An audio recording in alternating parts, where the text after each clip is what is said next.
Hi hello welcome back to Shailu's kitchen. ನಾನಿವತ್ತು cheese corn paneer butter masala ಮಾಡ್ತಾ ಇದ್ದೀನಿ. ಬನ್ನಿ ನೋಡೋಣ.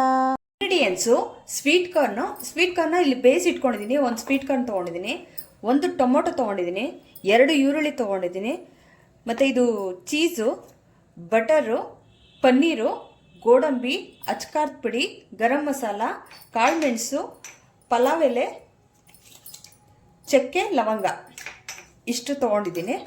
ಇದಕ್ಕೆ ಬೆಣ್ಣೆ ಹಾಕ್ಕೊಂಡಿದ್ದೀನಿ 1 ಟೇಬಲ್ ಸ್ಪೂನ್ ಅಷ್ಟು. ಈಗ ಇದು ಬೆಣ್ಣೆ ಮೆಲ್ಟ್ ಆದಮೇಲೆ ಈಗ ಈರುಳ್ಳಿ ಹಾಕ್ಕೊಳ್ತಾ ಇದ್ದೀನಿ.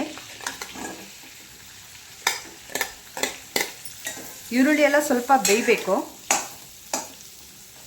ಈಗ ಗೋಡಂಬಿ ಹಾಕ್ಕೊಳ್ತಾ ಇದ್ದೀನಿ. ಸೊ ಗೋಡಂಬಿನೂ ಒಂದು ಸ್ವಲ್ಪ ಬೆಣ್ಣೆಲಿ ಫ್ರೈ ಮಾಡ್ಕೋಬೇಕು. ಟೊಮೊಟೊ ಕೂಡ ಇದರೊಳಗೆ ಸ್ವಲ್ಪ ಚೆನ್ನಾಗಿ ಬೇಯಬೇಕು. ಸೊ ಟೊಮೊಟೊ ಈರುಳ್ಳಿ ಬೇಯೋಕ್ಕೋಸ್ಕರ ಒಂದು ಸ್ವಲ್ಪ ಉಪ್ಪು ಹಾಕ್ಕೊಳ್ತಾ ಇದ್ದೀನಿ. ಇದೆಲ್ಲ ಟೊಮೊಟೊನ ಒಂದು ಸ್ವಲ್ಪ ಬೆಂದ್ಕೊಂಡಿದೆ. ಇದಕ್ಕೊಂದು ಸ್ವಲ್ಪ ಅಚ್ಕಾರದ ಪುಡಿ ಹಾಕ್ತಾಯಿದ್ದೀನಿ.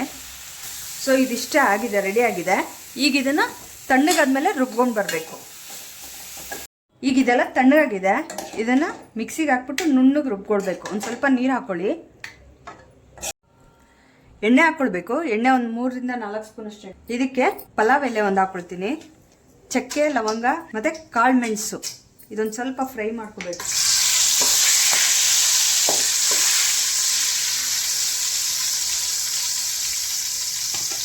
ಇದೊಂದು ಸ್ವಲ್ಪ ಫ್ರೈ ಆಗಿದೆ. ಇದಕ್ಕೆ ಶುಂಠಿ ಬೆಳ್ಳುಳ್ಳಿ ಪೇಸ್ಟ್ ಹಾಕಬೇಕು. ಸೊ ಶುಂಠಿ ಬೆಳ್ಳುಳ್ಳಿ ಹಾಕ್ತಾಯಿದ್ದೀನಿ.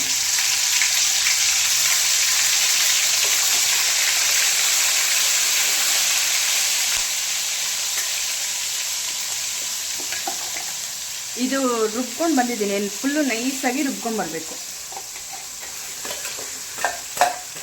ಸೊ ಈಗ ಇದೊಂದು 2 ನಿಮಿಷ ಕುದಿಬೇಕು. ಇದಕ್ಕೆ ಇನ್ನೊಂದು ಸ್ವಲ್ಪ ನೀರು ಹಾಕ್ಕೊಳ್ತೀನಿ ನಾನು. ಸೊ ಇದಕ್ಕೆ ಇನ್ನೊಂದು ಸ್ವಲ್ಪ ನೀರು ಹಾಕ್ಕೊಳ್ತಾ ಇದ್ದೀನಿ ನಾನು. ಇದೆಲ್ಲ ಒಂದು ಸ್ವಲ್ಪ ಕುದಿ ಬರಬೇಕು. ಇದಕ್ಕೆ ಬೇರೆ ಕಡೆ ಎಲ್ಲ ಫುಡ್ ಕಲರ್ ಹಾಕ್ತಾರೆ, ನಾನು ಇದಕ್ಕೇನು ಫುಡ್ ಕಲರ್ ಹಾಕ್ತಾ ಇಲ್ಲ.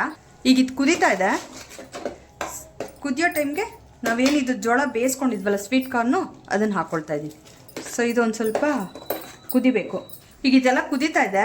ಇದಕ್ಕೆ ಪನ್ನೀರ್ ಹಾಕ್ಕೊಳ್ತಾ ಇದ್ದೀನಿ. ಇದನ್ನು ಪನ್ನೀರ್ ನಾನು ಏನು ಎಣ್ಣೆಲಿ ಫ್ರೈ ಮಾಡ್ಕೊಂಡಿಲ್ಲ, ಏನೂ ಇಲ್ಲ, ಜಸ್ಟ್ ಹಾಗೆ ಹಾಕ್ತಾಯಿದ್ದೀನಿ. ಕ್ಯೂಬ್ಸ್ ಥರ ಕಟ್ ಮಾಡಿಕೊಂಡು ಹಾಗೆ ಹಾಕ್ತಾಯಿದ್ದೀನಿ. ಇದೊಂದು ಸ್ವಲ್ಪ ಕುದಿ ಬರಬೇಕು. ಈಗ ಇದು ಕುದೀತಾ ಇದೆ. ಈಗ ಇದಕ್ಕೆ ಅಚ್ಕಾರದ ಪುಡಿ ಹಾಕ್ತಾಯಿದ್ದೀನಿ, ಗರಂ ಮಸಾಲ ಹಾಕ್ತಾಯಿದ್ದೀನಿ. ಸೊ ಇದೆಲ್ಲ ಒಂದು ಸ್ವಲ್ಪ ಕುದಿ ಬರಬೇಕು. ಆ ಪನ್ನೀರ್ಗೆಲ್ಲ ಅದು ಖಾರ ಹಿಡಿಬೇಕು, ಜೋಳಕ್ಕೆ ಮತ್ತು ಇದಕ್ಕೆಲ್ಲನೂ. ಸೊ ಗೋಡಂಬಿ ಹಾಕಿರೋದ್ರಿಂದ ನಮ್ಗೆ ಇದು ಗಟ್ಟಿನೇ ಬರುತ್ತೆ. ಅದು ನೋಡಿಕೊಂಡು ನಮಗೆ ತೆಳ್ಳಗೆ ಮಾಡ್ಕೋಬೋದು, ಅಂದರೆ ಇನ್ನು ಸ್ವಲ್ಪ ನೀರು ಥರ ಮಾಡ್ಕೋಬೋದು. ನನಗೆ ಇದು ಕ್ವಾಂಟಿಟಿ ಕರೆಕ್ಟಾಗಿದೆ. ಈಗ ಇದು ಇಷ್ಟೇ ಸಾಕು. ಈಗ ಇದೆಲ್ಲ ಕುದೀತಾ ಇದೆ. ರುಚಿಗೆ ತಕ್ಕಷ್ಟು ಉಪ್ಪು ಹಾಕ್ತಾಯಿದ್ದೀನಿ. ಉಪ್ಪು ನೋಡ್ಕೊಂಡು ಹಾಕಿ, ಯಾಕೆಂದರೆ ನಾವು ಗ್ರೇವಿಗೆ ರುಬ್ಕೊಳ್ಳೋಕೆ ಒಂದು ಸ್ವಲ್ಪ ಟೇಸ್ಟ್ ನೋಡ್ಬಿಟ್ಟು ಉಪ್ಪು ಹಾಕ್ಕೊಳ್ಳಿ. ಇದಕ್ಕೆ ಕೊತ್ತಂಬರಿ ಸೊಪ್ಪು ಹಾಕ್ಕೊಳ್ತಾ ಇದ್ದೀನಿ. ಸೊ ಇದಕ್ಕೆಲ್ಲ ಚೀಸ್ ಹಾಕಿದ್ದೀನಿ. ಜಸ್ಟ್ ಒಂದೇ ಒಂದು ಮಿಕ್ಸ್ ಮಾಡ್ಕೊಳ್ಳಿ, ಅದು ಮೆಲ್ಟ್ ಆಗುತ್ತೆ ಆರಾಮಾಗಿ. ನಾನು ಮಾಡಿರೋ cheese corn paneer butter masala ನಿಮಗೆಲ್ಲ ಇಷ್ಟ ಆಗಿದ್ರೆ ಲೈಕ್ ಮಾಡಿ, ಶೇರ್ ಮಾಡಿ, ಸಬ್ಸ್ಕ್ರೈಬ್ ಆಗಿ, ಕಾಮೆಂಟ್ ಮಾಡಿ. Thank you for watching.